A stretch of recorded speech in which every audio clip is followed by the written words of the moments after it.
Olá, meus queridos, abençoados com toda sorte de bênçãos, aqui do canal Compartilhando o Evangelho da Graça. Olha, nós chegando com mais uma mensagem para você, genuína, do Eterno Senhor. Quero aqui agradecer a Deus por mais essa oportunidade de hoje podermos estarmos juntos no Espírito, nesta comunhão. Louvamos a Deus por isso. Eu quero aqui muito dizer a cada um inscrito aqui nesse canal que estamos felizes. Feliz porque hoje estamos reinando em vida. Feliz porque hoje nós estamos libertos na mente. Vivemos verdadeiramente o reino de Deus interno. Hoje nós conhecemos a graça do Eterno Senhor, que ela nos alcança a cada momento, ela alcança os filhos de Deus. Por quê? Porque é algo que é espiritual, não é algo que é físico. E ao decorrer dos dias que nós estamos vivendo dias sombrios, dias em que o mundo está cada vez mais se corrompendo. Quando eu falo mundo, eu estou falando do mundo humano. Assim como Cristo foi dito através de João, que ele disse que Deus amou o mundo inteiro. Quando ele fala de mundo, ele está falando de pessoas da época até o tempo dele. Nós sabemos disso. Sabemos que as pessoas estão aí à procura da verdade de Deus, em busca de sempre se perguntar o que é a verdade, né? Nós temos trazido reflexões curtas em nossos grupos da WhatsApp a respeito desse assunto que o Senhor tem nos dado. Muitos não sabem nem o que é a verdade, muitos não praticam a verdade, muitos não têm a verdade, a essência da verdade dentro de si. Pois quando você faz algo que vem a denegrir a imagem do próximo, do teu próximo e até de si mesmo, você deixa de viver esta verdade. Pois a verdade é o próprio Cristo, a essência dele dentro de cada um de nós. Nós temos visto pessoas distorcendo as verdades de Deus. Pessoas abrindo a boca e dizendo que Deus está falando sem Deus falar. E isso é triste, meu querido. E nós vemos pessoas cegas, pessoas sendo guiadas por cegos. Jesus disse uma certa vez aos seus discípulos que um cego guiando outro cego, ambos cairão no buraco.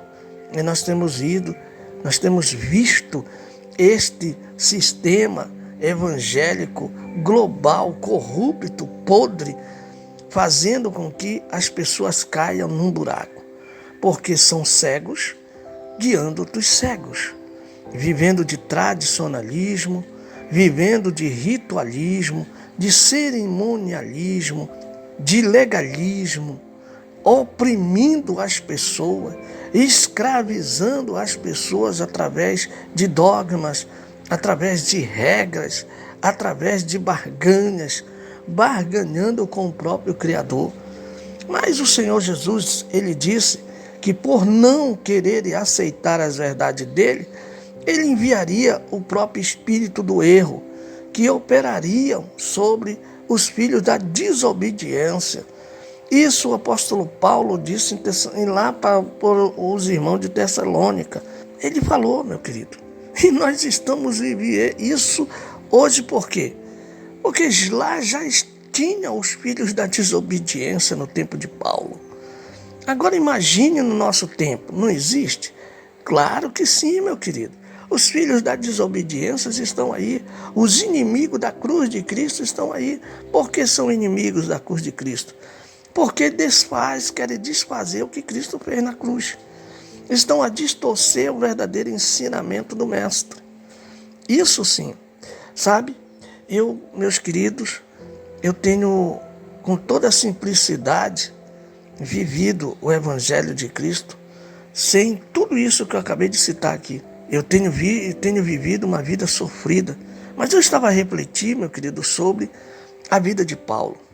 Sabe, segundo alguns historiadores que pesquisaram, sabe, segundo foi feito alguns relatos vindo do próprio livro de Flávio Josefo, que foi um historiador judeu que viveu, testemunhou fatos que está relatado ali. E a vida de Paulo, dos apóstolos, foi um dos mais... Paulo, depois de Cristo, foi o que mais sofreu. Paulo foi preso num calabouço, foi açoitado e sentenciado à morte. Paulo já estava sentenciado, condenado à morte. Mas ele mesmo assim ele escrevia as cartas e alguém levava para as comunidades. Ou seja, para as igrejas, que eram pessoas.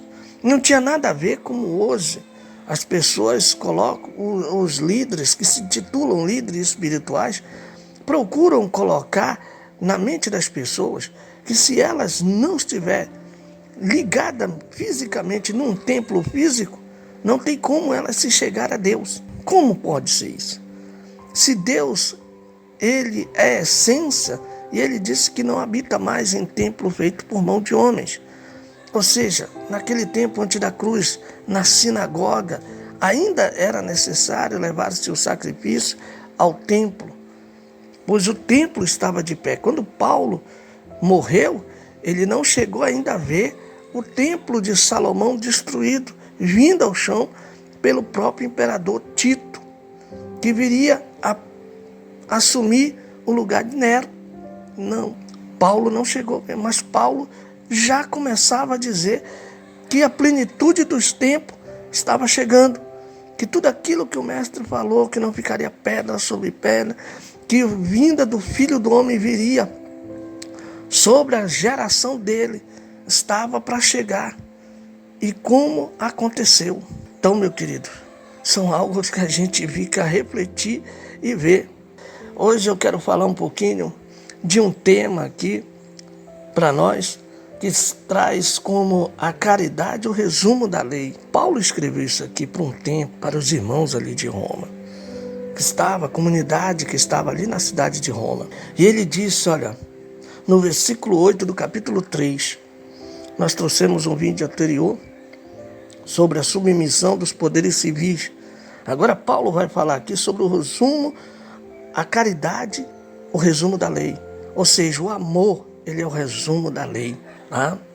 E diz, olha, não deveis nada a ninguém, a não ser o amor mútuo, pois quem ama o outro cumpre a lei. De fato, os preceitos: não cometerás adultério, não matarás, não furtarás, não cobiçarás. Todos os outros se resumem nesta sentença: amarás o teu próximo como a ti mesmo. A caridade não pratica o mal contra o próximo. Portanto, a caridade é a plenitude da lei. Olha só que palavra. Olha só que palavra. Paulo escreveu isso aqui para a comunidade de Roma. Ou seja, os irmãos que estavam ainda em Roma sendo perseguidos pelo Império Romano. Eles estavam a viver escondidos, pois Nero estava incendiando, botando fogo, crucificando as pessoas e tocando fogo, queimando elas vivas. Só que Paulo aqui vai falar algo lindo, que ele diz, olha, não devais nada a ninguém, a não ser o amor mútuo, pois quem ama o outro cumpre a lei. O que é a lei hoje?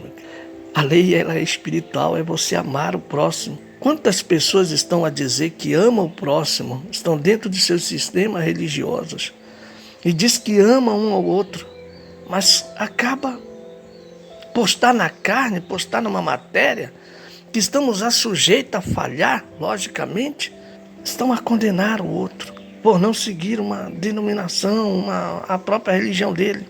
Porque os que se titulam líderes espirituais acabam ensinando rudimentos humanos.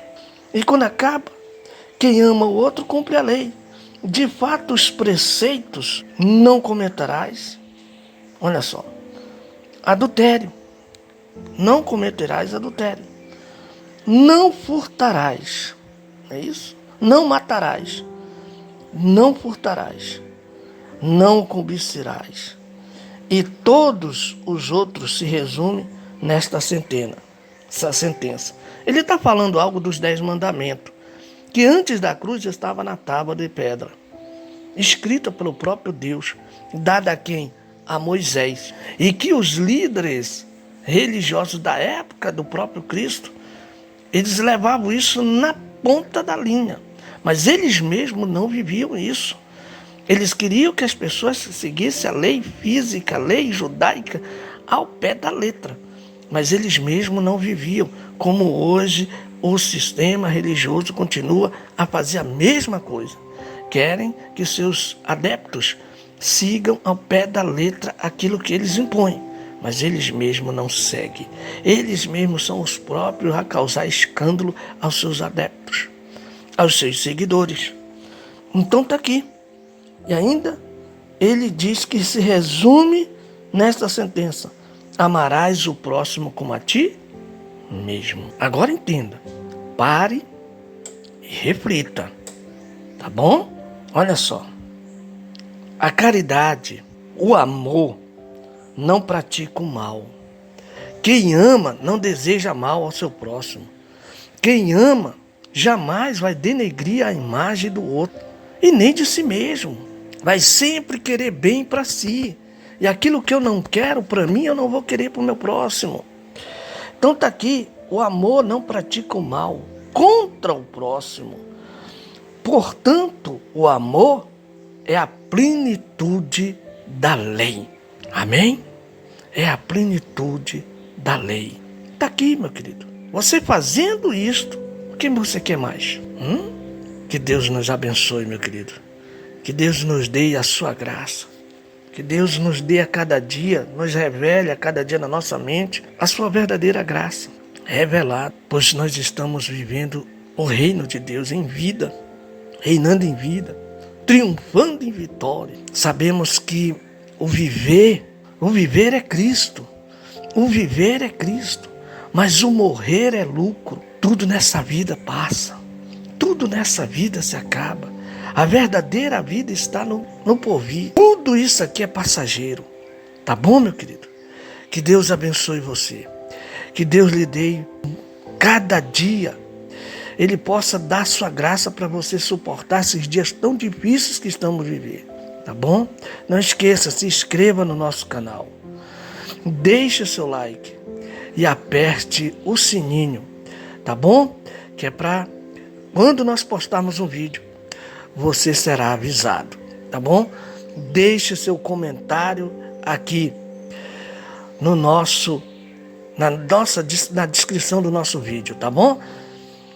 E deixe também hashtag Vou Até o Fim, que nós teremos muitas mais mensagens chegando a respeito da Epístola de Romanos, que já está chegando ao final dessas mensagens, mas vamos continuar falando aqui o Evangelho da Graça. Um grande abraço para você e até o nosso próximo encontro aqui no canal, compartilhando o Evangelho da Graça.